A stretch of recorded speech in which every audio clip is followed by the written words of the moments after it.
ठाणे महापालिकेच्या सार्वत्रिक निवडणुकीच्या पार्श्वभूमीवर महाविकास आघाडीचं अद्याप अधिकृत जागा वाटप झालेलं नाही.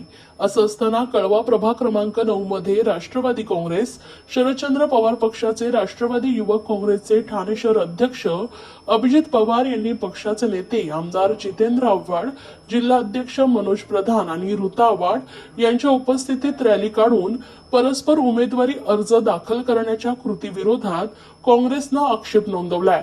राष्ट्रवादीचं हे वर्तन आघाडीच्या भवितव्यासाठी पोषक नसून आघाडीत बिघाडी करण्याचा प्रयत्न करणाऱ्या राष्ट्रवादी काँग्रेसला वर्तन सुधारण्याचा काँग्रेस जिल्हाध्यक्ष अॅडव्होकेट विक्रांत चव्हाण यांनी 48 तासांचा अल्टिमेटम दिलाय. हे राष्ट्रवादीचे जे अभिजित पवार आहेत, युवक काँग्रेसचे अध्यक्ष, यांनी आज काहीतरी फॉर्म भरला आणि असे बॅनर झळकावले महाविकास आघाडीकडचा अधिकृत उमेदवार.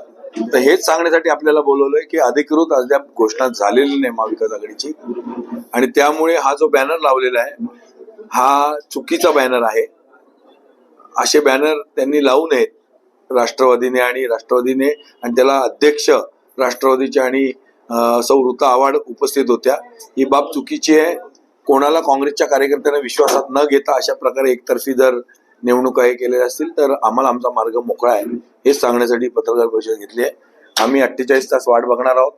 त्यांनी आम्हाला नीट या संदर्भात प्रस्ताव दिले नाही तर आम्ही आमचा निर्णय घेण्यास मोकळे आहोत. तुम्ही वाचलं ना 30-35 जागांची, आम्ही तुम्हाला पत्र दिले ऑलरेडी. 30-35 काय मला माहिती नाही ते 15-15 काय का.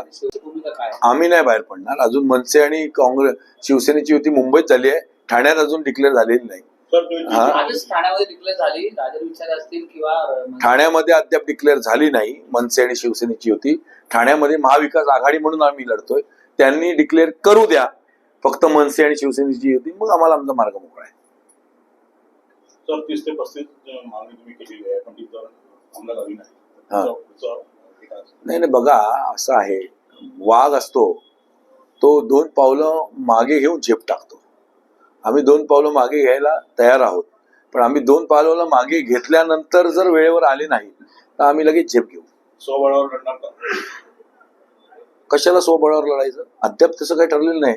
आणि उद्या आघाडी जरी नाही झाली ह्यांच्याबरोबर तर आम्हाला बरेच पर्याय मोकळे आहेत.